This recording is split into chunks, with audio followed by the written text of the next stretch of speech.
សូ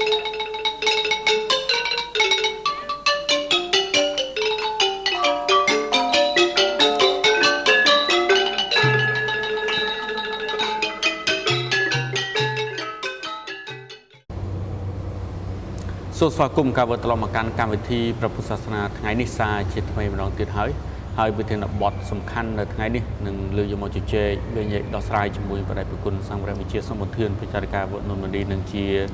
ព្រះសមុអនុគុណខណ្ឌមានជ័យនោះវិធានបទផ្ដោតជាសំខាន់ទៅលើការអប់រំកុមារតាមរយៈពុទ្ធសាសនាថាតើព្រះពុទ្ធសាសនា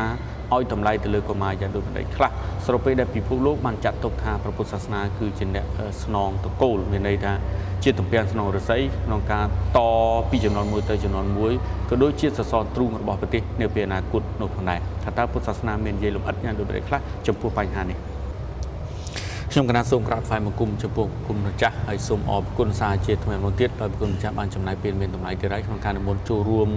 ក្នុងកម្មវិធីព្រះពុទ្ធសាសនាថ្ងៃនេះហើយវិធានបទសំខាន់នៅថ្ងៃនេះដែរផ្ដោតទៅលើការអប់រំកុមារតាមរយៈព្រះពុទ្ធសាសនាដោយសារតែកុមារត្រូវបានគេចាត់ទុកថាជាចលករស្នូលនៅក្នុងសង្គមមិនថាបច្ចុប្បន្ននៅពេលអនាគតទេព្រោះថានៅពេលអនាគតកុមារនេះនឹងក្លាយទៅជាថ្នាក់ដឹកនាំនឹងក្លាយទៅជាអ្នកការពារជាតិមួយដ៏សំខាន់ថាតើក្នុងពុទ្ធសាសនាមានផ្ដល់អនុសាសន៍ក៏ដូចជាដំបូន្មានអីខ្លះទេគុំចាស់ដើម្បីអប់រំកុមារចូលក្នុងគន្លងផ្លូវត្រូវសម្រាប់ជាប្រយោជន៍ដល់សង្គមជាតិនៅពេលអនាគតណាសូមរតនាបើសូមចម្រើនពរចំពោះពាក្យអប់រំនេះគឺជាពាក្យមួយដែលខ្មែរយើងបានប្រើប្រាស់តាំងពីយូរយារណាស់មកហើយពាក្យនេះស្មាសូមញែកជាពីរបទ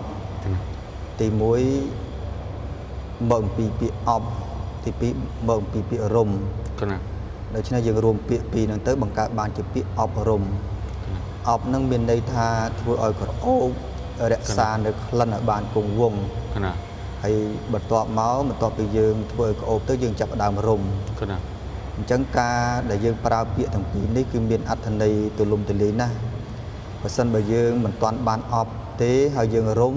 មានន័យថាយើងរំនៅរបស់ដែលមិនល្អអញ្ចឹងមុននឹងរំគឺយើងត្រូវអប់ត្រូវធ្វើឲ្យមានលក្ខណៈក្អូបហើយចាប់ដើមយើងរំក្រោយចាំបានពាក្យនេះមានតួនាទីសំខាន់ហើយបង្កប់នៅអត្ថន័យយ៉ាងស៊ីជម្រៅក្នុងន័យថាពាក្យអប់រំនេះគឺសំដៅយកការបណ្ដុះបុគ្គលិកលក្ខណៈការដែលធ្វើឲ្យមានការផ្លាស់ប្ដូរផ្នែកខាងចំណុចអវិជ្ជមានមកខ្លាចជាចំណុចវិជ្ជមានហើយចំណុចទាំងពីរនេះការបណ្ដុះបុគ្គលិកលក្ខណៈហ្នឹងគឺសំដៅលើការអប់រំកាយហ្នឹងឲ្យកាយមានសណ្ដាប់ធ្នាប់ល្អវិចារគឺឲ្យជាវិចារមួយប្រកបដោយជាវិចារសភាសិទ្ធហើយនៅផ្លូវចិត្តនោះគឺសំដៅយកចិត្តឲ្យជាតួកុសលនេះដែលជាគោលដៅសំខាន់របស់ពុទ្ធសាសនាហើយថ្មសូមចម្រើនពរងាកមកពីរឿងទស្សនៈដែលយើងប្រើសពថ្ងៃថាទំពាំងស្នងឫស្សីយើងប្រើពាក្យនេះមិនជាការខុសអីទេក៏ប៉ុន្តែកន្លែងខ្លះយើងគ្រាន់តែប្រើប៉ុន្តែយើងមិនបាន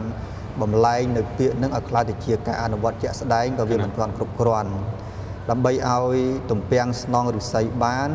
គឺយើងត្រូវតែជាឫស្សីគឺត្រូវតែបកលក្ខណៈយ៉ាងម៉េចឲ្យទំពាំងនឹងមានលក្ខណៈមួយដែលអាចទទួលយកឬអាចស្នងទៅបានដូច្នេះត្រូវផ្ដើមចេញពីយើងទាំងអស់គ្នាជាមនុស្សចាស់កាលណាបើយើងជាមនុស្សចាស់មិនទាន់ធ្វើខ្លួនឲ្យខ្លាយជាគំរូរបស់ក្មេងទេអានឹងមានន័យថា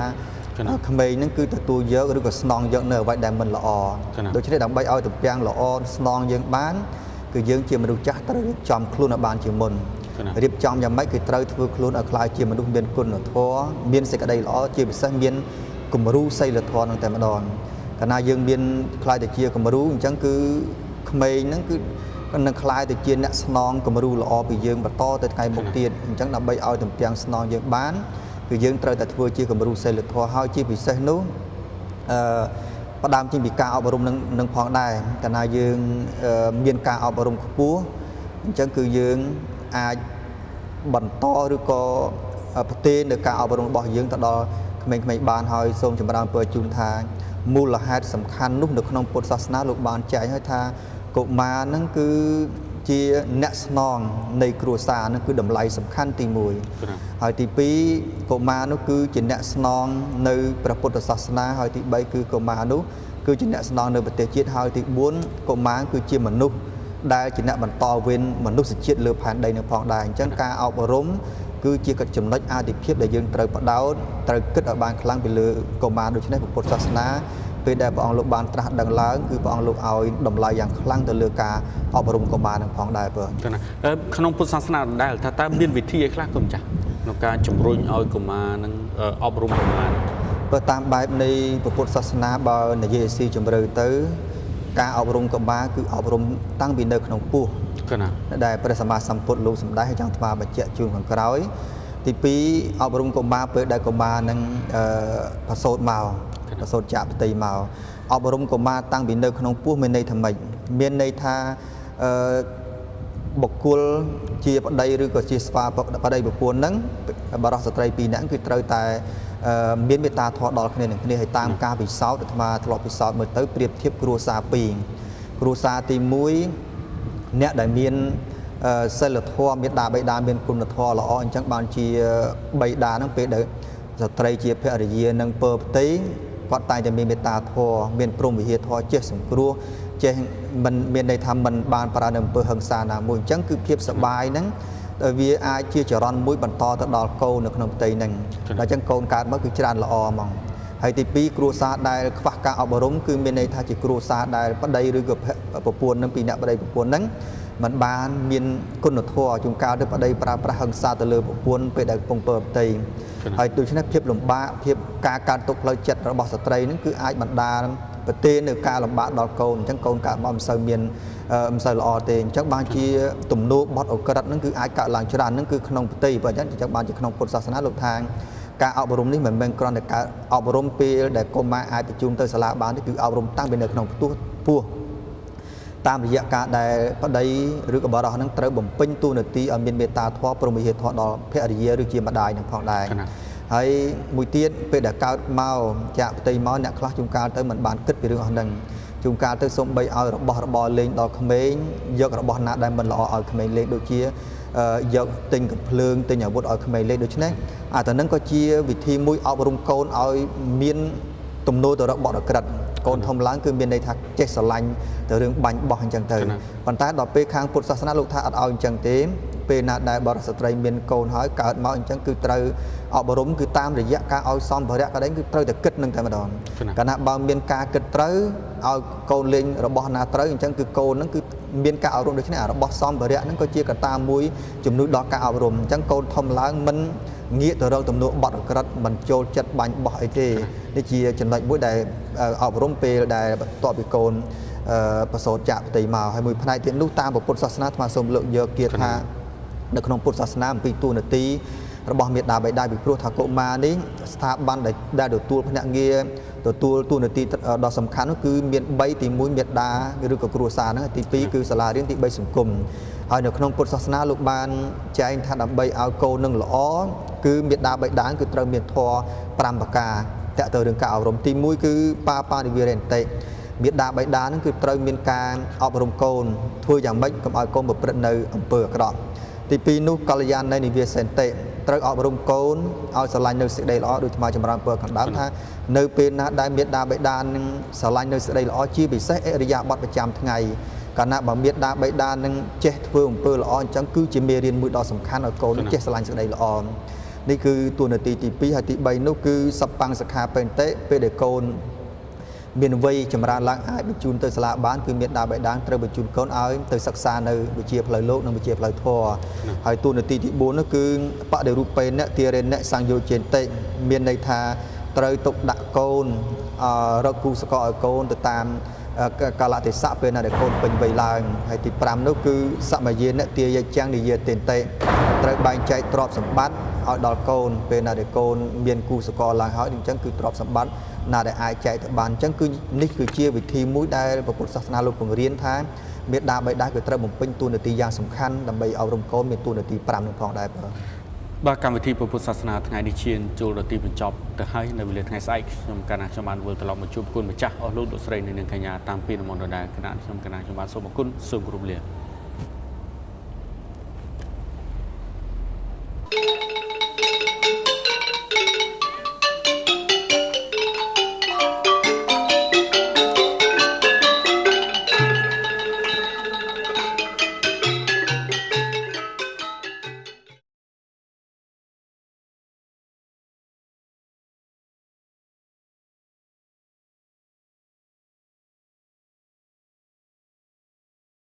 សូ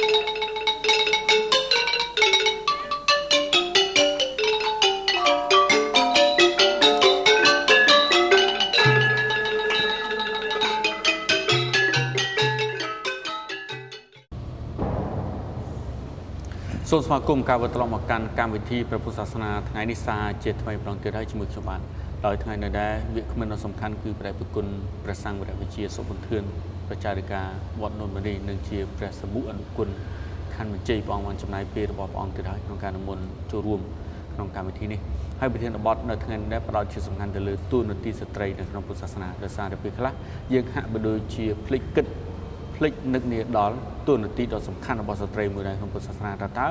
ស្ត្រីបានជួយឲ្យខ្លះដល់ព្រះពុទ្ធសាសនាដោយសារបើយើងមើលតាមប្រវត្តិសាស្ត្ររបស់ពុទ្ធសាសនាយើងឃើញថាតាំងពីសម័យពុទ្ធកាលរហូតដល់បច្ចុប្បន្នស្ត្រីនៅតែដើរតួនាទីសំខាន់ដែលមិនអាចខ្វះបាននៅក្នុងការអភិវឌ្ឍជួយដល់វិស័យពុទ្ធសាសនាអញ្ចឹងដើម្បីជ្រាបអំពីបញ្ហានេះសូមទូរទស្សនិកជនជាទីគោរពនិងជាទីមេត្រីទៅតាមដានជាមួយជាមួយនឹងបរិយាប្រគុណសុបធឿនដែលមានខ្លឹមសារដូចតទៅបាទខ្ញុំគណៈសូមក្រាបថ្វាយបង្គំចំពោះគុណម្ចាស់សារជាថ្មីម្ដងទៀតហើយនៅព្រឹកនេះតែផ្ដោតជាសំខាន់ទៅលើទូនាទីរបស់ស្ត្រីក្នុងពុទ្ធសាសនាដោយសារតែពេលខ្លះយើងហាក់បីដូចជាភ្លេចឈឹងតែម្ដងគុណម្ចាស់អំពីទូនាទីស្ត្រីក្នុងពុទ្ធសាសនាដោយសារតែយើងសង្កេតឃើញនៅក្នុងការត្រួតត្រងជាបព្វជិតភេទក្តីជាក្រហមក្តីយើងសង្កេតឃើញមានបរិសុទ្ធហ្នឹងច្រើនដើរនៅទូទីសំខាន់ប៉ុន្តែហាក់បីដូចជាភ្លេចអំពីទូនាទីរបស់ស្ត្រីតាមពិតទូនាទីរបស់ស្ត្រីក៏ជារឿងមួយសំខាន់ដែលយើងអាចខ្វះបានដែរថាចុះក្នុងពុទ្ធសាសនាមាននិយាយក៏ម្ចាស់អំពីទូនាទីបើជាបឋមរបស់ស្ត្រីថាតើគាត់ត្រូវមានទូនាទីស្អីខ្លះក្នុងការពាក់ព័ន្ធទៅលើការជួយក៏ដូចជាក្នុងវិស័យព្រះពុទ្ធសាសនាចឹងសូមរតនាគុំចា៎បើសូមចម្រើនពរមុននឹងបញ្ជាក់អំពីទូនាទីរបស់ស្ត្រីមកភាពសូមកំណត់នៅនិយមន័យថាស្ត្រីមានន័យថាម៉េចណាស្ត្រីនេះមកអំពីពាក្យថាសិរីសួស្តីមានន័យថា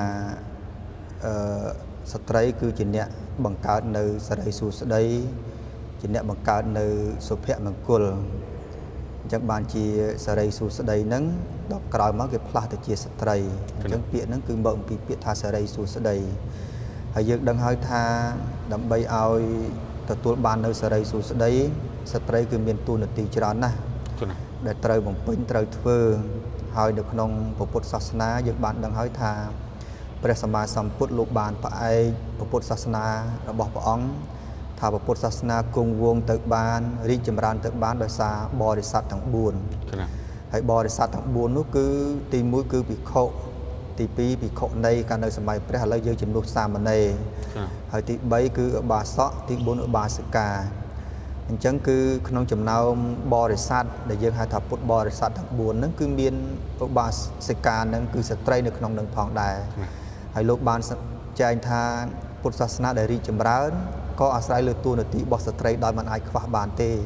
អញ្ចឹងទៅសរស្ដំ4ហ្នឹងបើសិនបើយើងខ្វះមួយណាក៏មិនអាចធ្វើទៅបានដូច្នេះតួនាទីរបស់ស្ត្រីនឹងយើងឃើញថាមានតម្លៃយ៉ាងច្រើនហើយមានគុណយ៉ាងច្រើនសរុបមកសូមបញ្ជាក់ថាស្ត្រីនៅក្នុងនេះគឺមានតួនាទីសំខាន់4បើទី1គឺតួនាទីសម្រាប់ខ្លួនឯងសម្រាប់ខ្លួនឯងហ្នឹងគឺស្ត្រីក៏ត្រូវតែគិតពីរឿងគុណធម៌សីលធម៌អរិយាបថការប្រព្រឹត្តអីទាំងអស់ហ្នឹងសម្រាប់ខ្លួនត្រូវបណ្ដុះនៅសមត្ថភាពចំណេះជំនាញឲ្យបាននៅក្នុងសម្រាប់ខ្លួនឯងហើយទី2នោះស្ត្រីគឺជាមានតួនាទីសំខាន់សម្រាប់គ្រួសារយើងដឹងហើយថាការអប់រំបរិសុទ្ធបានម្នាក់ក៏ប៉ុន្តែបើសិនបើយើងអប់រំស្ត្រីធ្វើឲ្យស្ត្រីមានចំណេះដឹងសមត្ថភាពមានន័យថាយើងអាចបណ្ដុះបណ្ដាលមនុស្សបានមកគ្រួសារបើហ្នឹងគឺសម្រាប់តួនាទីគ្រួសារហើយយើងដឹងហើយថាសូម្បីកូនដែលរស់នៅប្រកបដោយសេចក្តីសុខក៏ត្រូវការតួនាទីរបស់ស្ត្រីដោយមិនអាចខ្វះបានដែរនេះជាតួនាទីទី2ហើយតួនាទីទី3គឺតួនាទីសម្រាប់ពុទ្ធសាសនាហើយសម្រាប់ពុទ្ធសាសនាអាត្មាបានលើកខាងដើមហើយថាដូចជានៅសម័យពុទ្ធអញ្ចឹងនាងវិសាខាគឺជាស្ត្រីឯកមួយរូបដែលបានជួយទ្រទ្រង់និងឧបត្ថម្ភជាពិសេស រួមចំណាយនៅក្នុងការផ្សព្វផ្សាយពុទ្ធសាសនាការនៅសម័យពុទ្ធអញ្ចឹងគឺបានរួមចំណាយយ៉ាងច្រើនដើម្បីទ្រទ្រង់ពុទ្ធសាសនាអញ្ចឹងពុទ្ធសាសនាដែលមានការគង់វង្សមកដល់បច្ចុប្បន្នក្តីបន្តទៅថ្ងៃមុខទៀតក្តីក៏យើងមិនអាចខ្វះបានអំពីតួនាទីរបស់ស្ត្រីឬក៏តួនាទីរបស់ឧបាសិកានឹងនោះទេនៅពេលណាដែលឧបាសិកាឬក៏ស្ត្រីនឹងមានចំណេះដឹងផ្នែកខាងវិស័យពុទ្ធសាសនាប្រណិប័តបានត្រឹមត្រូវឃើញថាជាចំណែកមួយដ៏សំខាន់ដែលអាត្មាបានលើកឡើងថាជាសសរមួយក្នុងចំណោមចតុស្ដំទាំង4ហ្នឹងបងហើយតួនាទីទី4នោះគឺតួនាទីសម្រាប់សង្គមและសម្រាប់សង្គមជាតិយើងដឹងហើយថាមនុស្សម្នាក់ប្រសិនបើមានតែដៃស្ដាំខ្វះដៃឆ្វេងក៏មិនអាចសមរម្យដែរហើយមានតែដៃឆ្វេងខ្វះដៃស្ដាំក៏មិនអាចប្រព្រឹត្តទៅបានអញ្ចឹងគឺដៃឆ្វេងនិងដៃស្ដាំគឺជាលម្អរបស់រាងកាយមួយដែលហើយដៃទាំងពីរនឹងតាមពិតទៅគ្រាន់តែយើងកំណត់ថាឆ្វេងស្ដាំប៉ុន្តែរឿងពិតគឺដៃទាំងពីរនឹងនៅពេលណាដែលដៃនឹងបានបំពេញការងារគឺមានន័យថាដៃនឹងគឺអាចមានគុណតម្លៃដូចគ្នាមិនអាចកំណត់ថាដៃស្ដាំមានគុណតម្លៃជាងដៃឆ្វេងឬក៏ដៃឆ្វេងមានគុណតម្លៃជាងដៃស្ដាំគឺមិនអាចទេអញ្ចឹងគឺរឿងហ្នឹងគឺត្រូវតែមានការដៃគឺត្រូវតែមានទាំងពីរក្នុងការរួមចំណែកក្នុងការអភិវឌ្ឍសង្គមក៏ដូចគ្នាអញ្ចឹងដែរបើសិនបើយើងមានតែបរិះខ្វះតួនាទីរបស់ស្ត្រីនៅក្នុងការចូលរួមទេគឺសង្គមក៏មិនអាចប្រព្រឹត្តទៅបានមិនអាចឈានទៅរកការអភិវឌ្ឍបានទេអញ្ចឹងគឺតួនាទីរបស់ស្ត្រីនេះគឺមានតួនាទីសំខាន់ណាស់ហើយមួយផ្នែកទៀតអាត្មាសូមប្រៀបធៀបថាក្នុងការធ្វើដំណើរយើងប្រៀបធៀបដូចជាកង់ពីរអញ្ចឹងបើសិនបើមានតែកង់មុខខ្វះកង់ក្រោយក៏យើងមិនអាចជិះកង់នឹងបានដែរហើយក្នុងន័យនេះគឺចង់ប្រៀបធៀបថាបើសិនបើមានតែបរិះខ្វះស្ត្រីក៏មិនអាចប្រព្រឹត្តទៅបានមានតែស្ត្រីខ្វះបរិះក៏មិនអាចប្រព្រឹត្តទៅបានអញ្ចឹងគឺបរិះនិងស្ត្រីគឺជាអ្នកដែលមានតួនាទីសំខាន់ដូចគ្នាហើយអញ្ចឹងស្ត្រីក៏មានតួនាទីសំខាន់ដូចគ្នាទៅនឹងបរិះដូច្នេះមិនអាចខ្វះមួយណាបាននេះជាតួនាទីទី4នៅក្នុងការរួមចំណែកក្នុងការអភិវឌ្ឍសង្គមលើគ្រប់វិស័យទាំងអស់ផងដែរបងគណៈតាមប្រគំម្ចាស់បានលើកមិញយើងឃើញថាដោយសង្ខេបយើងឃើញថាតួនាទីរបស់ស្ត្រីនឹងខ្លឹមសារគោល3ទី1សម្រាប់ខ្លួនរបស់គាត់ទី2សម្រាប់គ្រួសារហើយទី3សម្រាប់ព្រះពុទ្ធសាសនាហើយរឿងមួយទៀតហ្នឹងគឺសម្រាប់សង្គមមិនចឹងកុំចាស់ព្រោះសង្គមយើងអាចអនុលោមផ្ដើមចេញពីគ្រួសារព្រោះកាលណាគ្រួសារកាន់តែច្រើនកាន់តែទៅជាសង្គមដំបូងជាបុគ្គលមកគ្រួសារមកសង្គមសហគមន៍រហូតដល់ប្រជាជាតិទាំងមូលរហូតដល់ពិភពលោកខ្ញុំគណៈចង់ប្រគំចាស់រំគាសេចក្តីបន្តិចពាក់ព័ន្ធទៅលើតួនាទីទី3ដែលក្នុងប្រធានបទរបស់យើងនេះផ្ដោតជាសំខាន់អំពីតួនាទីស្ត្រីក្នុងពុទ្ធសាសនាដោយសារតែយើងសង្កេតឃើញតាំងពីសម័យពុទ្ធកាលពលគឺសម័យពុទ្ធកាលហ្នឹងយើងឃើញតួនាទីស្ត្រីខ្លាំងក្លាតលមែនទែនហើយមិនតែប៉ុណ្ណោះរហូតមកសម័យក្រោយទៀតដែលគុណបានលើកមិញគឺថានៅតែជារឿងសំខាន់នៅតែជាចំណុចមួយដែលមិនអាចខ្វះបានចំណុចនេះថាតើតួនាទីស្ត្រីក្នុងពុទ្ធសាសនានៅពីសម័យនោះមានការសម្រេចនៅញយធម៌មានការសម្រេចនៅការត្រាស់ដឹងផ្នែកស្ត្រីច្រើនគុំចាស់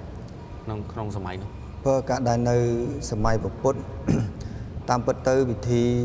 អភិវឌ្ឍផ្លូវចិត្តបើយើងនិយាយក្នុងពេលបច្ចុប្បន្នគឺការអប់រំអញ្ចឹងការអប់រំនេះព្រះសម្មាសម្ពុទ្ធលោកមិនបានកំណត់ថាបរិះមាន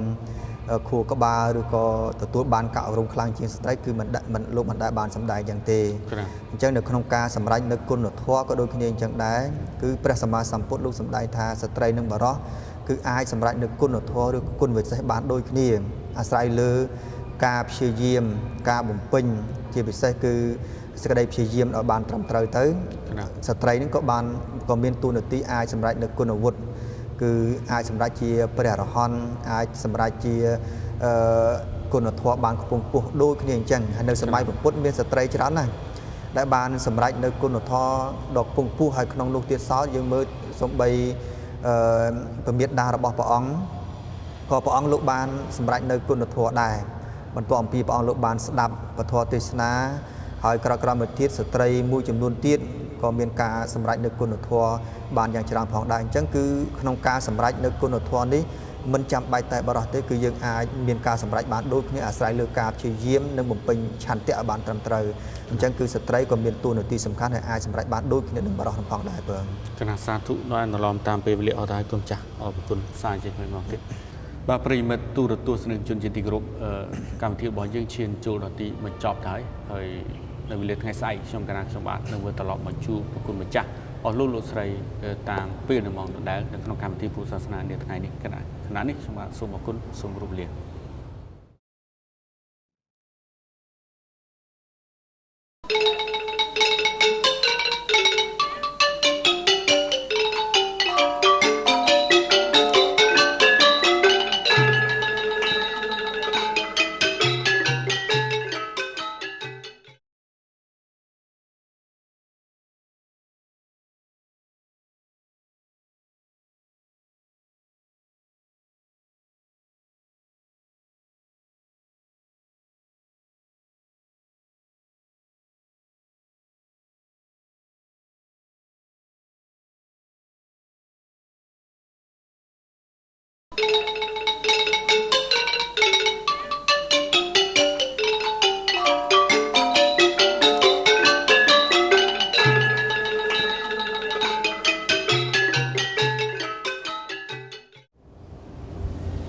សូមស្វាគមន៍ការវិលត្រឡប់មកកាន់កម្មវិធីព្រះពុទ្ធសាសនាថ្ងៃនេះសាជាថ្មីម្ដងទៀតជាមួយខ្ញុំបាទហើយប្រធានបទនៅថ្ងៃនេះដែរជាប្រធានបទមួយប្លែកជាងសក់មួយដងដោយសារតែប្រធានបទថ្ងៃនេះនឹងនិយាយអំពីថាមូលហេតុអ្វីបានជាព្រះភិក្ខុសង្ឃទ្រង់ឆាន់ចង្ហាន់ហ្នឹងដោយអរិយាបថគួងជាប្រភ្នែតតើអ្វីជារឿងអីនៅពីក្រោយដោយសារតែប្រធានបទនេះមិនសូវមានអ្នកណាចាប់អារម្មណ៍ចំពោះបញ្ហានេះអញ្ចឹងនៅថ្ងៃនេះកម្មវិធីពុទ្ធសាសនានៅថ្ងៃនេះនឹងលើកយកអំពីប្រធានបទដើម្បីមកជជែកសួរប្រគុណម្ចាស់ព្រះសង្ឃវរវិជាសុខមន្ទឿនបច្ចារិកាវត្តនន្ទមនីនិងជាព្រះសមុអនុគុណខណ្ឌបញ្ជ័យដោយផ្ដោតទៅលើថាតើជាទស្សនវិជ្ជាអ្វីដ៏សំខាន់នៅពីក្រោយនៃអរិយាបថបែបនេះពិសេសក្នុងពេលឆាន់អាហារខ្ញុំកណាសូមក្រាបថ្វាយបង្គំចំពោះគុណម្ចាស់សាជាថ្មីម្ដងទៀតហើយដោយប្រធានបទរបស់យើងថ្ងៃនេះរៀងមានលក្ខណៈប្លែកកាលពីថ្ងៃមុនដោយសារតែប្រធានបទនិយាយអំពីថាមូលហេតុអ្វីបានជាព្រះភិក្ខុសង្ឃនៅពេលដែលទ្រង់ឆាន់ចង្ហាន់ព្រះអង្គក្នុងអរិយាបថពេលជាប្រភ្នែតតើចំណុចនេះមានស្អីនៅពីក្រោយគុណម្ចាស់បានជាពុទ្ធិរិញ្ញាតឲ្យព្រះភិក្ខុសង្ឃត្រូវទទួលចង្ហាន់ពីទេយយុទ្ធិកាដោយអរិយាបថនេះទៅវិញគុណម្ចាស់ចឹងសូមរតនាសូមចម្រើនពរចំពោះការដែលប្រសង់លោកប្រើអរិយាបថនៅក្នុងការឆាន់ដែលប្រើអរិយាបថភ្នែននេះគឺមានសារៈសំខាន់ណាស់ទី1នោះគឺចង់បញ្ជាក់អំពីអរិយាបថឲ្យបានសមរម្យក្នុងឋានៈជាអ្នកបួសយើងដឹងហើយថាអ្នកបួសលោកមិនអាចប្រព្រឹត្តនៅអរិយាបថដូចផ្សេងឬក៏ដូចតែនឹងអ្នកមិនបួសបានទេជួនកាលដល់អ្នកមិនបានបួសជួនកាលគេអាចប្រើអរិយាបថឈរក៏បានឬក៏អរិយាបថណាមួយក៏បានដែរក្នុងការទទួលទានអាហារបរិភោគអាហារនឹងតែព្រះសង្ឃគឺមិនអាចធ្វើទៅចឹងបានទេដោយសារព្រះសង្ឃលោកមានលក្ខណៈពិសេសមួយត្រង់ថាលោកមានអរិយាបថប្រកបដោយវិន័យប្រកបនៅជាមួយនៅក្នុងនឹងផងហើយទី2ដែលមានការដែលឆាន់ឲ្យប្រាអរិយាបថពេលនេះគឺដើម្បីសម្រួលដល់ប្រព័ន្ធរំលាយអាហារឬក៏ធាតុទាំង4ហ្នឹងឲ្យប្រព្រឹត្តទៅបានស្រួលយើងដឹងហើយថាសូម្បីក្រៅអំពីឆាន់ក៏ដោយពេលដែលគង់សមាធិប្រៀបធៀបបន្តិចថាពុទ្ធលោកប្រើអរិយាបថពេលហ្នឹងដែរដើម្បីកុំឲ្យខ្យល់ហ្នឹងឬក៏ឆ្អឹងសាច់ហ្នឹងមានការគៀបឬក៏សង្កត់លើគ្នាធ្វើឲ្យខ្យល់នឹងរត់ទៅមិនបានល្អប្រសើរអញ្ចឹងហើយគឺព្រះអង្គលោកប្រើអរិយាបថភ្នែនដែលយើងហៅថាបតុមៈអរិយាបថៈបែបដូចជាប្រការឈូងអញ្ចឹងអញ្ចឹងទៅព្រះអង្គមានការសម្រេចនៅការត្រាស់ដឹងតាមរយៈការគង់ភ្នែននឹងដែរហើយយើងងាកមកការគង់ភ្នែនក្នុងការឆាន់ក៏ដូចគ្នាអញ្ចឹងបើសិនបាននៅពេលណាដែលព្រះសង្ឃលោកគង់ពេលឆាន់អញ្ចឹងទៅដូច្នេះខ្យល់ហ្នឹងក៏មានការប្រព្រឹត្តទៅបានស្រួលនៅក្នុងអរិយាបថហ្នឹងហើយធាតុទាំង4ក៏ប្រព្រឹត្តទៅបានស្រួលដូច្នេះវាជាជំនួយដល់ប្រព័ន្ធរំលាយអាហារនៅក្នុងខ្លួនយើងផងដែរ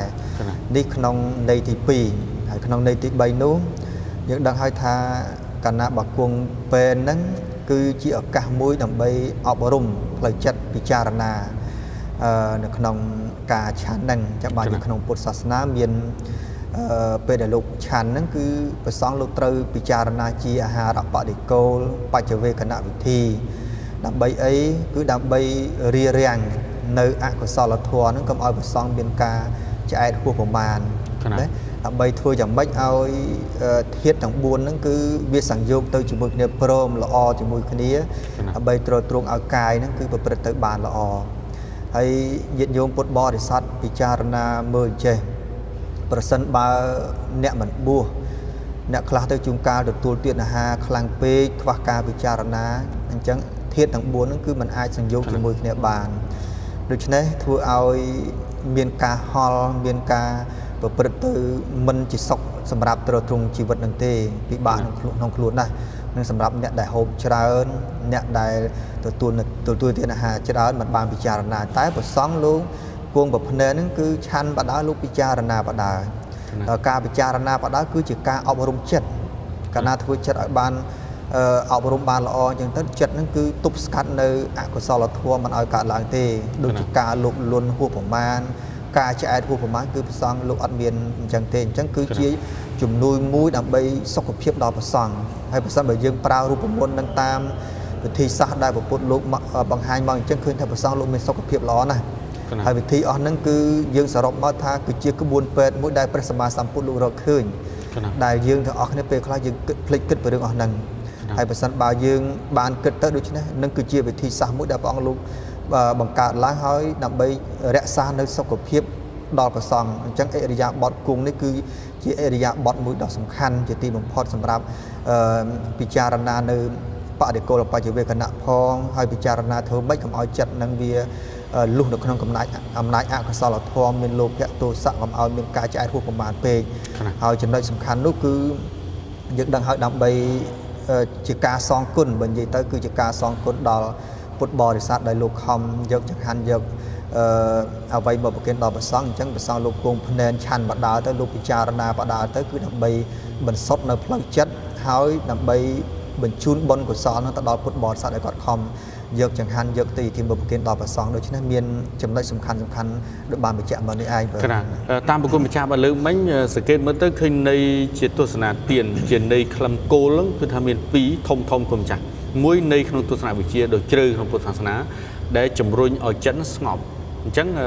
វិធីសាស្ត្ររបស់ពុទ្ធជាម្ចាស់សូម្បីតែពេលគួងឆាន់ក៏មិនឆាន់រឿងអត់ប្រយោជន៍អញ្ចឹងគុំម្ចាស់ថែមទាំងការអប់រំចិត្តទៅជាមួយមានពិចារណានៅឲ្យឃើញនៅអាហារដែលជាគ្រឿងបដិគោលបាននេះជាចងចិត្តមួយដ៏សំខាន់តាមរយៈការឆាន់រិយាបថបែបនេះដែរហើយរឿងមួយធំទៀតនោះគឺថាអាចបញ្ជូននៅបញ្ញកម្មពលគឺកុសលដែលទាយកទីការថ្វាយហ្នឹងដល់ព្រះភិក្ខុសង្ឃប្រគេនហ្នឹងឧទ្ទិសនៅចំហាយកុសលតាមរយៈនៃឥន្ទ្រីសង្វរៈនៅពេលដែលកំពុងឆាននោះមួយផ្នែកផងដល់ប្រសអញ្ចឹងយើងឃើញចំណេញ2មិនចឹងគុំចាស់រឿងដដែលគុំចាស់កណាចំគុំចាស់រំគាសេចក្តីបន្តទៀតថាមូលហេតុអ្វីបានជា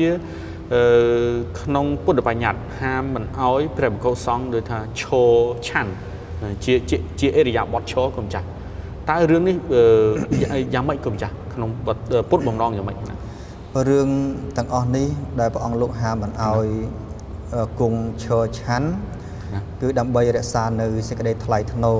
របស់អ្នកបួសដែលមានការគោរពវិន័យហើយអរិយាបថផ្សេងពីក្រហោះហើយការដែលកន្លែងខ្លះជួនកាលទៅលោកអាចគង់លើកៅអីឆាន់បានដែរប៉ុន្តែមិនជាទូទៅទេយើងអនុលោមទៅតាមកលៈទេសៈនៅក្នុងកលៈទេសៈដែលព្រះអង្គខ្លះលោកនិមន្តទៅឆ្ងាយ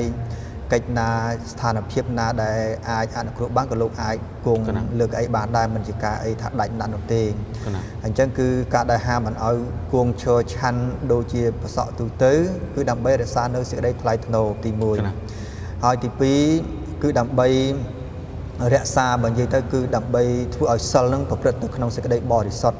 ពីព្រោះអ្នកបួសមានសិល4ជាកត្តាសំខាន់ទី1បដិមោក្ខសង្វរៈសិលបរិសុទ្ធទៅបានដោយសារការសង្រួមតាមព្រះបរិមោក្ខមានសិក្ខាបទ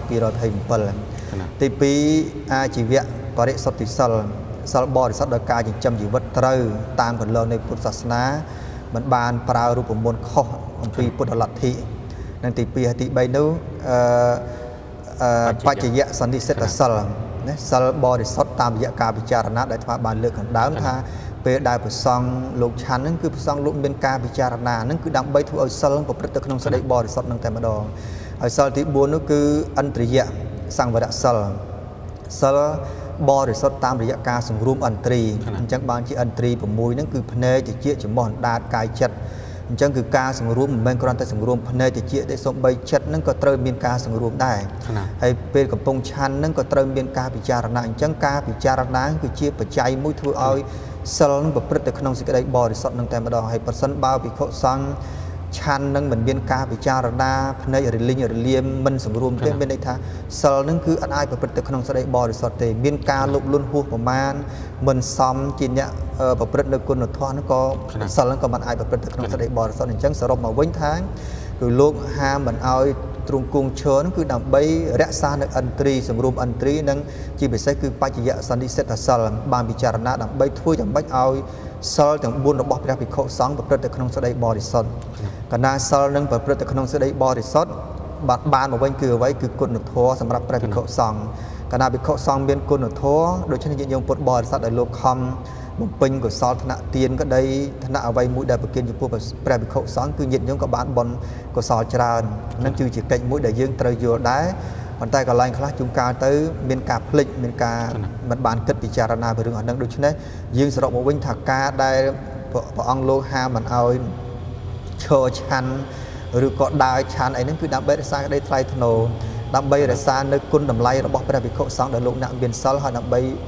ចម្រាញ់យកបុណ្យកុសលជាពិសេសអភិវឌ្ឍផ្លូវចិត្តនឹងផងដែរបើគណៈសាធុគុំចាស់គឺថាចំណុចនេះសំខាន់យើងសង្កេតមើលបើសិនបើយើងមិនបានបើយើងមើលមួយផ្លែតគុំចាស់ហាក់ដូចជាមិនស៊ីជម្រៅទៅពេលយើងមើលឲ្យជ្រៅទៅជាទស្សនវិជ្ជាសុសសាតែម្ដងពីបញ្ហាការទ្រង់ប្រភ្នែនអេរិយាបថឆាន់ចង្ហាន់នេះអញ្ចឹងអរគុណគុំចាស់ដោយសារពេលវេលាមានកំណត់អស់ដែរគុំចាស់កម្មវិធីព្រះពុទ្ធសាសនាថ្ងៃនេះឈានចូលដល់ទីបញ្ចប់ហើយនៅវេលាថ្ងៃស្អែកខ្ញុំកណាខ្ញុំបានវិលត្រឡប់មកជួបប្រគុណម្ចាស់អស់លោកលោកស្រីនិងនាងកញ្ញាតាមពីដំណងដដែលគណៈនេះខ្ញុំប្រកាសណាខ្ញុំបាទសូមអរគុណសូមគោរពលា